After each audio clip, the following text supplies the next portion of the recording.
цаг хөтөлбөрөө үзэгч та бүхэнд зочны ярилцлагын цагаар үргэлжлэн хүрч байна. Манай өнөөдрийн зочноор Монгол Улсын ерөнхийлөгчийн зөвлөх Жавхлан өргөдөж байна. Орой өдргөө танд. Орой өдргөө. Сайн баярлалаа.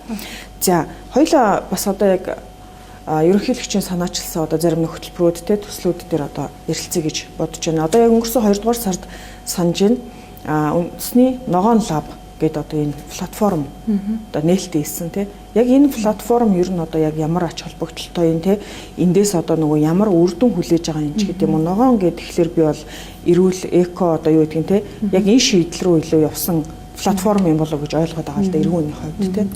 Тий, за үндэсний ногоон лаб маань өнгөрсөн 2 сард нээлттэй хийсэн. Энэ дээр ерөнхийлөгчийн 5 газрын санаачлагаар за ажлын албан, Монголын байгалийн өвсөн, Монголын бизнесийн зөвлөл гэх хамтраад энэхүү платформыг байгуулсан. За дэмжих байгууллагаар бол одоо төрөөсөл хүнсүд аж ахуйн үйлдвэрийн яам, байгаль орчин уур амьсгалын өөрчлөлтийн яам, за олон улсын байгууллагуудаас зөвлөлтөд тэмцэх конвенц, за мөн нүүбийн хүнсүд аж ахуйн байгууллага гэх мэт олон улсын байгууллагуудаас хамтарч байгаа, мөн хувийн хвшлийн байгууллагуудаас хамтарч байгаа ийм нэгдсэн платформ юм. Тэгэхээр платформын маань одоо зорилго бол бид 2026 онд COP17 буюу зөвлөлтөд тэмцэх талуудын конвенцийн талуудын баг хурлыг зохион байгуулах чинь энэ 8 сард болох чинь. Тэгэхээр COP17-г дэмжиж одоо байгуулагдсан.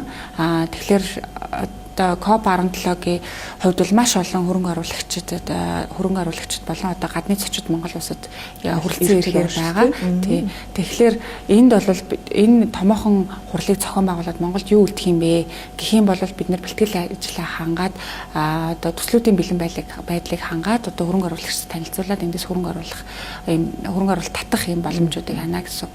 За үндэсний ногоон лаб гэдэг тасаа ногоон гэдээ асуулаа. Тэгэхээр бол одоо гадны хөрөнгө оруулагчид ерөөсөө л одоо зөвхөн санхүүгийн өр өгөөж бас гадна илүү энэ байгаль орчин дээлтэй за мөн нийгмийн нөлөөллийг харсан дээ эмэгтэйчүүдийг тийм үү жижиг дунд үйлдвэрлэл гэдэг юм ийм чиглэлтэй илүү хөрөнгө оруулах сонирхолтой болсон байна. Тэгэхээр дотоодын одоо арилжааны банкуд ч гэсэн одоо ногоон санхүүжилтийн их усүр их бүрдсэн байна тий. За одоогоор бол одоо арилжааны банкуудын зээлийн багцын нийт 5% ногоон болсон тийм үү одоо 1.5-аас 8 тэрбум долларын одоо зээлийн багцыг бас одоо бүрдүүлсэн байна арилжааны банкуд маань. Тэгэхээр гадаад болон дотоодод энэ ногоон санхүүжилтийг одоо татах маш их боломжууд байгаа гэдэг тийм. Гисэн хэдэж төслийн бэлэн байдлыг хангалттай одоо төслүүд бас байхгүй байна. Тэгэхээр одоо энэ үндэсний ногоон лаб маань ерөөсөө төслийн санаачлагыг нь одоо аваад тийм ингээд эндээсээ төслөө сонгож шалгаруулад ингээд 8 сар хүртэл одоо төслийг нь сайжруулахад нь дэмжлэг үзүүлээд тэгээд COP17 8 сард зохион байгуулагдахад энэхүү сайжруулсан төслүүдийг хөрөнгө оруулагчдад танилцуулахаар тусгай арга хэмжээ хийхээр ийм одоо зорилготой байгуулагдсан ногоон лаб байгаа. За энэ жил мөн 2026 оныг бол Монгол улсын санаачлагаар бэлчээр ба нүүдлийн мал аж ахуй эрхлэгчдийн жил болгон зарласан. Тэгэхээр энэ жилд одоо бас дээрээс нь COP17 маань 3 санаачлагыг тавьшуулж байгаа. Нэг нь бол бэлчээр менежмент байгаа. Тэгэхээр бол энэ зөвлөлтөд тэмцэхэд бол одоо маш цогц арга хэмжээ авж иж бид нар хамтдаа тэмцэнэ. Нийт Монгол улсын бэлчээрийн газар нутгийн 70% зөвлөсөн байна тийм ээ. Тэгэхээр бол одоо энэ төслүүдийг хүлээж авахдаа бид нэн тэргуунд одоо энэ бэлчээрийн менежменттэй холбоотой төслүүдийг илүү 26 онд хүлээж авнаа гэж тэгж байгаа. Тэгэхээр энэ зөвлөлтөд тэмцэхэд бол одоо нэгдүгээрт нь бид нар чухал экосистемыг хамгаалах, за байгалийн нөөцийг зохистой ашиглах, за бэлчээрийн менежментийг хэрэгжүүлэх, мөн одоо дороотсон газрыг нөхөн сэргээх гэдэг ийм зохис арга хэмжээ авах. Тэгэхээр энэ чиглэлд одоо төслийн санаачлагтай одоо хүмүүс болон аж ахуйн нэгжүүд байх юм бол National Green Lab CIG.org гэдэг вебсайт ар дамжуулаад төслөө өгөх боломжтой. За 4 сарын 20-нд гэхэд бид нар төслөө хүлээж авч дуусгаараа. За энэ дээр одоо бас шалгуур үзүүлэлтүүд бас тавьсан байгаа. Тэгээ хамгийн нэгдүгээрт нь бол бид нар байгалийн орчныг хэмжигдэхүйц үр нөлөө те одоо яг нүдэнд харагдах үр дүнг тий одоо тоогоор илэрхийлж одоо боломжтой бол тоогоор илэрхийлэгдэнэ. За дээрээс нь санхүүгийн доктортой байдал, за төслийн бэлэн байдал, мөн одоо тухайн төслийг хэрэгжүүлж байгаа багийн туршлага гэдэг юм уу те. За тэгээ мөн шинэлэг онцлог шийдэл одоо илүү технологи оруулсан шинэлэг инновацлог одоо шийдлийг одоо гаргасан байх юм бол илүү сайн байгаа. Тэгээд энэ дээр нь одоо бид нар техникийн болон одоо зарим тохиолдолд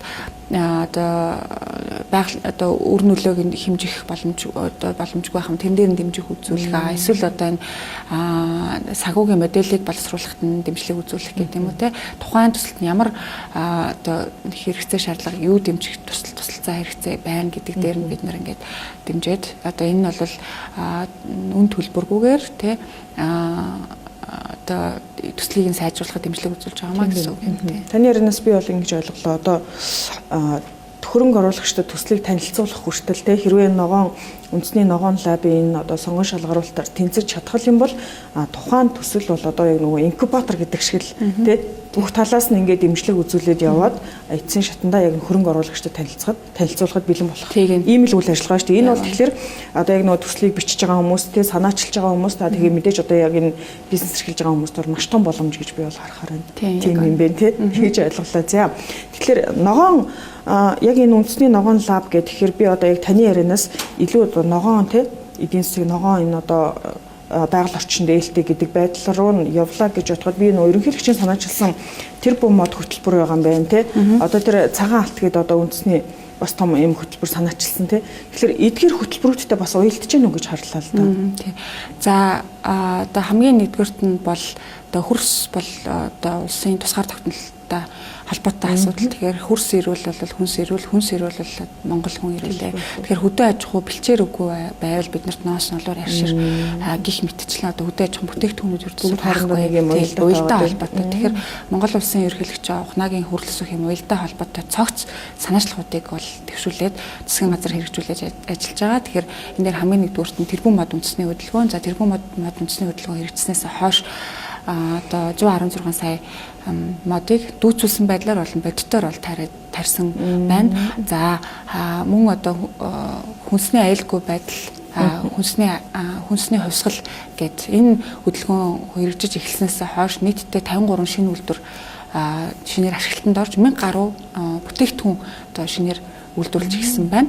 За тэгэхээр одоо бид бас ковидын үед бас одоо хилдгээл хаагаад хэцүү байлаа шүү. Ер нь үйлдвэржилт байхгүй бол манай улс ямар хүнд байдалд орох вэ гэдгийг маш мэдрүүлсэн шүү дээ. Тийм болохоор бид нар бол дотооддоо хүнсээ үйлдвэрлэх хэрэгтэй юм байна. Хувцас үйлдвэрлэх хэрэгтэй юм байна. За ингээд цагаалт үндэсний хөдөлгөөн бол хэрэгжиж эхлээд одоо жил хугацаа өнгөрсөн байна. Тэгэхээр цагаалт үндэсний хөдөлгөөн бол ноос ноолоор арь ширний боловсруулалтын түвшинг 2 дахин нэмэгдүүлнэ гэд ингээд одоо улсын их хурлын 63 дугаар тогтоол 2024 онд батлагдаад 25 оноос хойш үйлдвэрлэгчдэд урт хугацаатай хөнгөлөлтөө зээлийг олгож эхэлсэн. Тэгэхээр энэ 25 онд нийтдээ 500 гаруй тэрбум төгрөгийн хөнгөлөлтөө зээлийг 100 гаруй аж ахуйн нэгжүүдэд олгоод ингээд бид нар үйлдвэрүүд манд хүчин чадлаа нэмэгдүүлсэн байна. Тэгэхээр одоо бид ноолоороо бол 100% Монгол улстай угаах хүчин чадал нэмэгдсэн. 25 онд 100% одоо самнах хүчин чадал маань бүрэн суйрлагдсан. За арь ширэн дээр бол одоо бид 2025 онд нийтдээ 500 гаруй хос гутлыг үйлдвэрлэх хүчин чадал нэмэгдсэн. Тэгэхээр Монгол улсын хэмжээнд одоо нийтдээ 1.1 сая хос гутал үйлдвэрлэх ийм хүчин чадалтай болсон гэсэн амжилтууд бол гаргасан байна. За мөн 2025 онд түүхэн гэж хэлж болох ус одоо юм техникийн зохицуулалт хийсэн. Монгол улс зөвхөн самсан олоорыг экспортлох юм техникийн зохицуулалт хийсэн. Тэгэхээр бид нар өмнө ил түлхүү бүгд намдагтад ард улс руу ноолуураа экспортлог угааснаар одоо экспортлог байсан бол бусад одоо Итали болон одоо Европын орнуудад самсан ноолуураа экспортлох юм бүрэн боломжтой болоод ингээд үр дүнд нь 335 сая $, экспортыг хийгээд 2024 онтой харьцуулахад одоо тоон болон бит хэмжээгээр одоо ойролцоогоор 5 дахин нэмэгдсэн ийм үр дүнгуудыг өгöd байгаа. Тэгэхээр одоо эдгээр санаачлагууд нь бүгд одоос ногоон шилжилт рүү мөн доктортой хөгжлийн бодлогоудтай бүрэн уялдсан ийм санаачлалуудыг төвшүүлээд үр дүнгээ өгөө явж байна. Тийм байна. Маш үр дүнтэй байгаа юм байна. Саяны таны дурдсан тоо мэдээлэлээс харахад эдгээр хөтөлбөр санаачлагууд хөдөлгөөнүүд те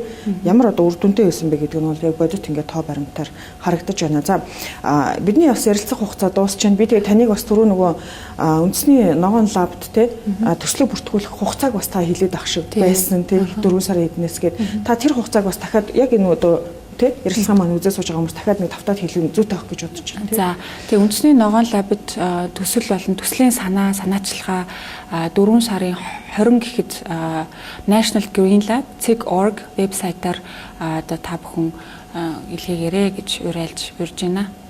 Баярлалаа танд. Баярлалаа. За баярлалаа. За өнөөдрийн цаг хөтөлбөрийн зочны ярилцлагын цагт Монгол Улсын ерөнхийлөгчийн зөвлөгч Авлан урагдлаа. Ажил намжилт хүсье. За баярлалаа. За баярлалаа.